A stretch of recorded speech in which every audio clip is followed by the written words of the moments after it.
सच्चिदानंद सदगुरु साईनाथ महाराज की जय। ओम साईराम। मित्रों, आज का ब्लॉग आप सभी हमारे साईं परिवार के लिए विशेष लाभकारी और कल्याणकारी है, क्योंकि आज के ब्लॉग में अपने साईं परिवार के लिए बहुत ही दिव्य और चमत्कारी उपाय लेकर के आए हैं, जो मात्र 11 चुटकी तिल का उपाय है। इस उपाय को करने मात्र से 11 दिन के अंदर ही आपको चमत्कारिक परिवर्तन फील होगा, महसूस होगा, क्योंकि बाबा की कृपा दृष्टि आपके ऊपर अनवरत बनी रहेगी और आपकी समस्त इच्छाएं आकांक्षाएं पूर्ण करेगी। ये उपाय करता क्या है आप यह जान लें। इस 11 चुटकी तिल का उपाय आपके घर की वास्तु दोष को दूर करता है। आपके घर में अगर कोई नकारात्मक ऊर्जाएं हैं, किए कराए की बाधा है, तो उसको भी समाप्त करता है। आपके घर परिवार के जो सदस्यों के अगर दुर्भाग्य चल रहे हैं, तो वह सौभाग्य में परिवर्तित करने में समर्थ है यह उपाय। और इस उपाय को करने से अगर ग्रह दशा आपके घर की खराब चल रही है, तो ग्रह दशा भी बैलेंस होता है और आपके उन्नति और प्रगति का मार्ग प्रशस्त करता है। तो आइए जानते हैं इस उपाय को कैसे किया जाए, किस दिन किया जाए और क्या क्या चीजें इसमें कैसे विधि विधान है। तो सबसे पहला चीज, एक चीज जान लें, इस उपाय को 2 दिन आप कर सकते हैं। 2 दिनों में से किसी एक दिन को आपको पकड़ लेना है और हफ्ते में इस उपाय को एक दिन उसी के दिन करना रहेगा और 11 दिन मिला करके यह उपाय करना है। कैसे करना है? आपको यह उपाय जो है शनिवार और मंगलवार को करना है। शनिवार या मंगलवार में से किसी एक दिन को आपको ले लेना है और उसी बार से प्रत्येक, जैसे मान लीजिए आप शनिवार को इस उपाय को कर रहे हैं, तो प्रत्येक शनिवार मतलब 11 शनिवार इस उपाय को करना है। अगर मंगलवार को कर रहे हैं तो 11 मंगलवार इस उपाय को करना है। कैसे करना है अब यह ध्यान दीजिए। इस उपाय को आपको 2 टाइम में से किसी एक टाइम में करना है। या तो सुबह ब्रह्म मुहूर्त में आपको इस उपाय को करना है, जब सूर्य उदय ना हो क्षितिज पर उस समय, और या तो फिर आपको सूर्य अस्त के बाद मतलब गोधूल बेला के बाद, जब सूर्य अस्त हो गया हो उस समय इस उपाय को आपको करना है, शाम के टाइम। उपाय क्या है, कैसे करना है, अब इसका विधि विधान जान लें। अब यहां पर आपको करना क्या है। अगर आप सुबह कर रहे हैं तो सुबह एकदम से ब्रह्म मुहूर्त में आप उठ गए, नहा धोकर साफ स्वच्छ वस्त्र धारण करिए और उसके बाद बाबा का पीले आसन पर स्थापित करिए, क्योंकि बाबा सदगुरु हैं, तो सदगुरु का जो प्रतीक चिन्ह होता है वह पीला होता है। तो पीला आसन बिछाएं, उस पर बाबा को स्थापित करें।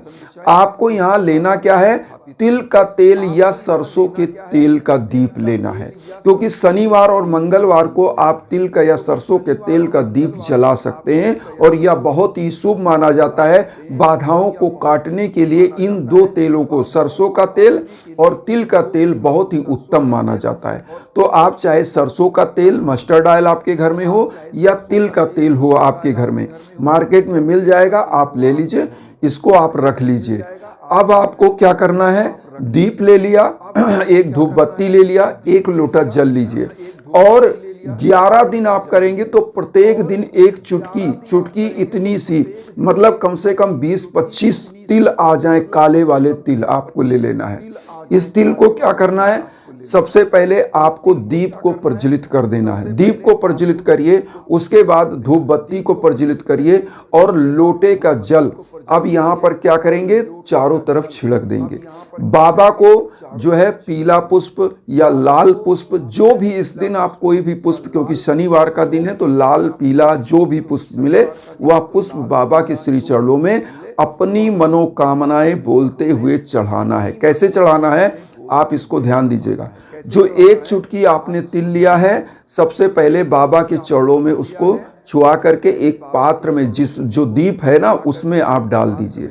जैसे तिल का तेल है या सरसों का तेल है, उसी में इसको डाल देना है। 1 चुटकी बाबा के चरणों में छुआ करके अपनी मनोकामना बोल करके और इसमें डाल दीजिए। उसके बाद आपको क्या करना है, संकल्प के रूप में बाबा के सम्मुख आपको बोलना है कैसे बोलना है? पीला पुष्प ले लिए, थोड़ा सा अक्षत लीजिए और थोड़ी सी हल्दी ले लीजिए, हाथ जोड़ लीजिए और बाबा से बोलिए कि प्रभु हमारी समस्त दुख दरिद्रता निर्धनता दूर करिए। जो आप मांगना चाहते हैं वह भी अपने संकल्प में जिस विशेष उद्देश्य से आप कर रहे हैं उस उद्देश्य को बोलिए। बोलने के बाद बाबा के श्री चरणों में इस पुष्प को, अक्षत को, हल्दी को चढ़ा दीजिए। बाबा को पीले हल्दी का चंदन या पीला अष्टगंध का चंदन वो लगाइए, वही स्वयं आप लगा लीजिएगा। और बाबा की अगर शिरडी की ऊदी हो तो उसको लगा लीजिएगा। यहाँ पर आपको अब करना क्या है? दीप को प्रज्वलित आपने कर दिया, धूप बत्ती प्रज्वलित कर लिया और उसके बाद उसमें तिल आपने डाल ही दिया है। अब यह दीप को क्या करना है? वहां पर बाबा के सम्मुख जो डेली की आप पूजा करते हैं, चाहे साईं चालीसा, साईं बावनी, आरती, 11 वचन, वो करना है। उसके बाद इसी दीप से उस दीप को वहां पर स्थापित कर दिए। दीप में इतना तेल डालिए कि जब तक आप पूजा करें 10 मिनट 5 मिनट वह दीप कम से कम 20 मिनट तो जले ही जले, उतना उसमें तेल होना चाहिए। अब आपको करना क्या है? बाबा का 11 वचन एक बार फिर से आप बोल लीजिएगा, क्योंकि 11 वचन भक्तों को दिया गया एक वचन है बाबा के द्वारा। तो जब आप इसको बोलते हैं तो आपके मन में, आपके अंतस्थ में एक कॉन्फिडेंस बूस्ट होता है, क्योंकि बाबा का जो फ्रेग्रेंस है, जो बाबा की ऊर्जा है, वह आपके आसपास होती है। बाबा ने इसमें कहा भी है कि मुझे सदा जीवित ही जानो, अनुभव करो, सत्य पहचानो। तो बाबा का 11 वचन कैसे बोलना है आप लोग सब लोग जान लीजिए। आपने धूप बत्ती जला लिया, दीप जला लिया, पुष्प अर्पित कर दिया, संकल्प बोल दिया। अब 11 वचन बोलेंगे।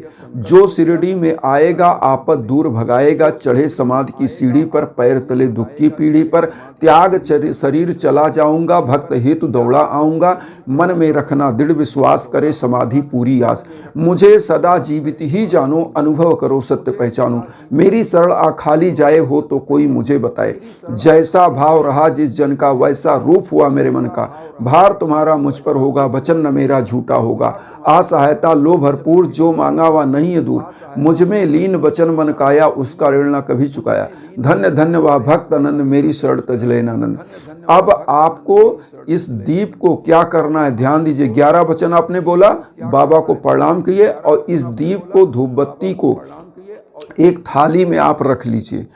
घर के प्रत्येक कोने में आप इसको दिखाइए, प्रत्येक कोने में दिखाने के बाद बाबा को जो नैवेद्य आप भोग लगा रहे हैं, आप जो है पीला मिष्ठान, पीला जो है फल, जो भी भोग लगा रहे हैं, या आप ड्राई फ्रूट का अगर भोग लगा रहे हैं, पूरे परिवार में वितरण करिए और इस दीप को कोने कोने में दिखाइए। जो जल लोटे में रखा है पूरे कोने में छिड़किए। तो यह तिल के साथ जलता हुआ जो है, या तिल का तेल है या सरसों का तेल, ये करेगा क्या? आपके घर की समस्त नकारात्मक ऊर्जाओं को अवशोषित करेगा और आपके घर की दुख दरिद्रता निर्धनता को दूर करेगा। आपके प्रत्येक घर के सदस्य का सौभाग्य उदय करेगा। अब यहाँ पर एक चीज और बता दें, अगर आप शाम को यह उपाय कर रहे हैं तो इस दीप को क्या करिएगा? जो दीप बाबा के सम्मुख जला रहे हैं, इस दीप को अपने घर के मुख्य दरवाजे पर स्थापित कर दीजिएगा। ये क्या करेगा? आपके घर की समस्त प्रकार के यश, कीर्ति, पद, प्रतिष्ठा को स्थापित करेगा। आपके घर की नकारात्मक ऊर्जा को जो है समाप्त करेगा और नकारात्मक ऊर्जा जो घर में एंट्री करती है उसको बैन करेगा।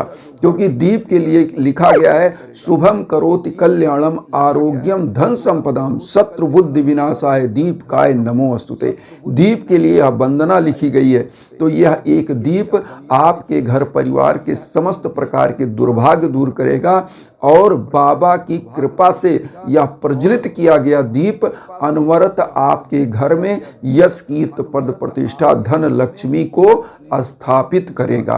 तो यह दीप आपके घर में अगर किसी भी प्रकार की किए कराए की बाधा है, किसी भी प्रकार का कोई दिक्कत है, तो उसमें यह आपको सदैव तत्काल 11 दिन के अंदर ही आपको महसूस होने लगेगा। 11 शनिवार या 11 मंगलवार इस उपाय को जरूर करें। अब यहाँ पर एक चीज और हम कहेंगे कि जब भी आपके जीवन में भीषणतम बाधाएं चल रही हों, आपके घर में किसी ऐसी माताएं बहनों को जिनको संतान की दिक्कत चल रही हो, किसी ऐसे परिवार का जिनका दुर्भाग्य चल रहा हो, उनके लिए यज्ञ याजन हवन पूजन जरूर कराना चाहिए, क्योंकि इस कलयुग में सबसे बड़ी जो चीज है वह यज्ञ याजन हवन है। यजुर्वेद में यज्ञ का वर्णन किया गया है और यज्ञ को ही समर्पित है यह वेद। तो इसमें क्या कहा गया है कि अगर कलयुग में कोई भी व्यक्ति यज्ञ के आयोजन कराता है तो वो 1000 गुना फल प्राप्ति का जो है अधिकारी होता है। और बाबा स्वयं एक धूनी जलाया करते थे जिसके माध्यम से समस्त भक्तों के कष्ट और दुख को जलाकर भस्म किया करते थे। उसी की ऊधी को हम लोग अपने मस्तक पर धारण करते हैं। तो यह यज्ञ याजन हवन अपने आप में दिव्य होता है। इसकी अदृश्य ऊर्जा आप विश्व के कोने कोने में कहीं वहां तक जाती है। जब आपके नाम गोत्र पर संकल्प होकर यज्ञ याजन हवन होता है तो आपका निश्चित कल्याण होता है। इन्हीं भावनाओं के साथ एक चीज हम आपको और कहेंगे कि हम अब व्हाट्सएप का नंबर भी आपको दे रहे हैं। वीडियो के बीच बीच में नंबर है, आप उस पर कांटेक्ट कर सकते हैं, व्हाट्सएप कॉल कर सकते हैं, मैसेज कर सकते हैं। और इंस्टाग्राम का भी लिंक हम वीडियो के बीच बीच में पहले से दे रहे हैं। तो बहुत सारी माताएं बहनें बंधु बांधव या कहते थे कि हम इंस्टाग्राम पर नहीं है तो हमको व्हाट्सएप नंबर दीजिए, तो मैं व्हाट्सएप नंबर भी अब दे दिया हूं। आप इन दोनों प्लेटफॉर्म में जिसमें आपको सहूलियत हो उस पर आप कॉल करिए, मैसेज करिए।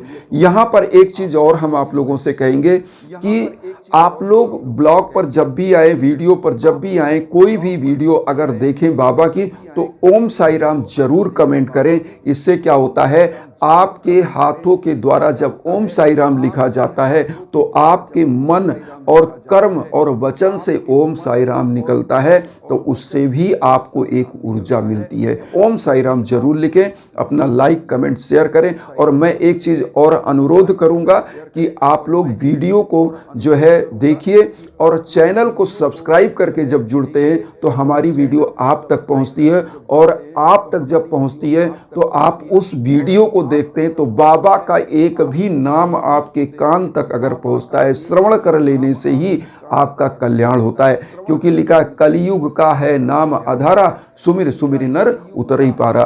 तो कलयुग में प्रभु का नाम स्मरण करना, विश्व शांति के लिए काम करना या अपने आप में अद्वितीय है। अपने लिए तो सब जीते हैं, लेकिन समाज के लिए जीना, लोगों के लिए जीना बहुत ही दुर्लभ लोग करते हैं। इसीलिए कहा गया है कि सबसे बड़ा चीज कलयुग के लिए कि कामी क्रोधी लोभी इनसे भक्ति न होए, भक्ति करे कोई शूरमा जाति वरण कुल खोए। इन्हीं भावनाओं के साथ एक चीज कहेंगे कि आप लोग वीडियो को देखिए, चैनल को सब्सक्राइब करके हमें भी आशीर्वाद दीजिए। उन साई भक्तों तक वीडियो को जरूर शेयर करिए जो किन्हीं कारणों से कष्ट में, दुख में। इसी भावना के साथ ओम साई राम।